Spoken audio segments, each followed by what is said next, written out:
আজই ডাউনলোড করুন আর এনজয় করুন আপনার পছন্দের শো।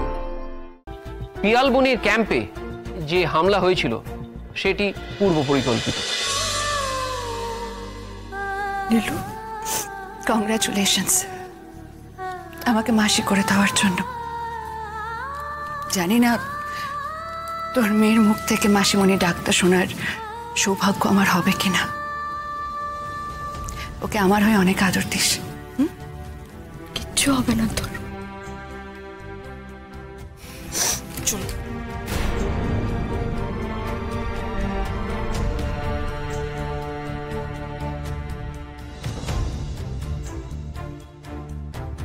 চল দিদি ভাই, কি বসি।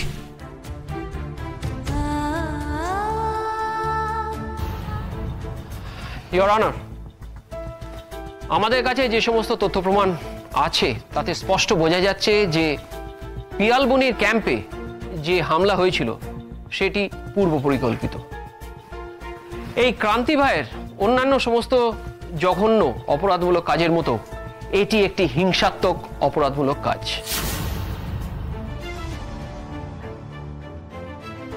এই হামলায় প্রথমেই একজন ফিমেল ইয়াং ডাক্তারকে কিডন্যাপ করার চেষ্টা করা হয়, যেরকম ওরা আগেও করেছে। সেটাই যখন এই তরুণী ডাক্তার স্রোতস্বিনী সেনগুপ্ত বাধা দেন, তখন তাকে গুলি করে গুরুতরভাবে আহত করা হয়। গুলি করার পর ক্রান্তি ভাইয়ের দল কিন্তু ওখানে বেশিক্ষণ থাকার আর রিস্ক নেয়নি। ক্যাম্পে ছিনতাই করার পর তারা কিন্তু সদল বলে গা ঢাকা দেয়। আমাদের রাজ্যের পুলিশ অসামান্য দক্ষতায় তাদের খুঁজে বার করে। দুর্ভাগ্যবশত তাদের সবাইকে ধরা যায়নি, কারণ ক্রান্তি ভাইয়ের দলের ভয়ে গ্রামের লোকেরা তাদের আইডেন্টিফাই করতে সাহায্য করেনি। ইওর অনার, আমাদের রাজ্যের পুলিশের একটি দল ওই দলটাকে ধরার চেষ্টায় আছে এবং খুব শীঘ্রই ধরা পড়বে বলে আমরা আশা করেছি। সেদিন ওই ক্যাম্পে আমাদের স্টেটের ব্রিলিয়ান্ট ইয়াং ডক্টরসরা উপস্থিত ছিলেন। একজন ডাক্তার একটি দেশের জন্যে কতটা প্রয়োজনীয় সেটা নিশ্চয়ই আমাকে বলে দিতে হবে না। তারা কিন্তু প্রাণ বাঁচায়। সেদিনও তারা কিন্তু ওখানে গিয়েছিল শুধুমাত্র মানুষের ভালো করবে বলে। সারাদিন অক্লান্ত পরিশ্রম করেছিল তারা। কিসের বিনিময়ে? তারা তো সেখানে কিছু পাওয়ার আশায় যায়নি, শুধুমাত্র গিয়েছিল মানুষের পাশে দাঁড়ানোর জন্য। আর ডাক্তারদের নারকীয়ভাবে আক্রমণ করেছিল এই ক্রান্তি ভাইয়ের দল, আর নেতৃত্ব দিয়েছিল তাদের নতুন সদস্যা নীলাঞ্জনা মুখার্জি।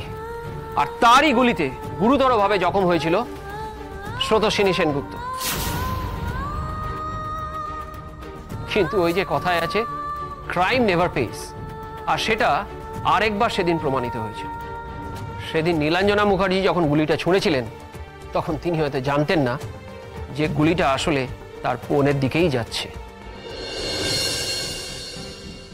Silence please. আপনি বলুন। ইওর অনার, বাদীপক্ষ সন্দেহাতীতভাবেই প্রমাণ করে দেবে এই ঘটনায় ক্রান্তি ভাই এবং নীলাঞ্জনা মুখার্জির ইনভলভমেন্ট। তাদের কর্মকাণ্ড সাধারণ ডাকাতি শুধু নয়, রাষ্ট্রবিরোধী কার্যকলাপের সাথেও যুক্ত।